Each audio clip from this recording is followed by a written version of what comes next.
Pernyataan seorang ilmuwan yang juga akademisi Unpati yang menyoalkan kualitas ikan di Teluk Ambon direspons penjabat Wali Kota Ambon, Boudewijn Watimena. Saat dikonfirmasi, Watimena menyayangkan beredarnya informasi yang dilansir di salah satu media online di Ambon yang mengungkap adanya ikan yang makan sampah. Pernyataan ilmuwan tersebut diakui akan meresahkan masyarakat di Kota Ambon. Menurut Watimena, anggapan ini perlu dibuktikan dengan riset mendalam sehingga bisa dipastikan keakuratan faktanya. Jadi soal gizi ikan ini jangan kita pertentangkan. Silakan dicek di laboratorium secara ilmiah bahwa ikan di Kota Ambon tidak bergizi. Kami menerima itu hasil penelitiannya, tapi jangan kita menyimpulkan gizi ikan dengan sampah.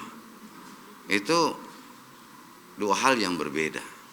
Kalau ikan itu semakin berkurang karena populasinya diancam oleh sampah, ya, tapi kalau soal gizi ikan mesti diteliti. Watimena mengimbau masyarakat untuk tidak terpengaruh dengan informasi yang menyebut ikan di Teluk Ambon rawan dikonsumsi.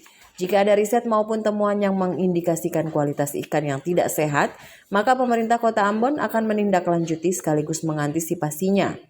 Masyarakat Kota Ambon juga diajak untuk menjaga kebersihan pesisir Teluk Ambon dengan tidak membuang sampah ke laut. Yaser Tuarita, Edmond Tupan melaporkan.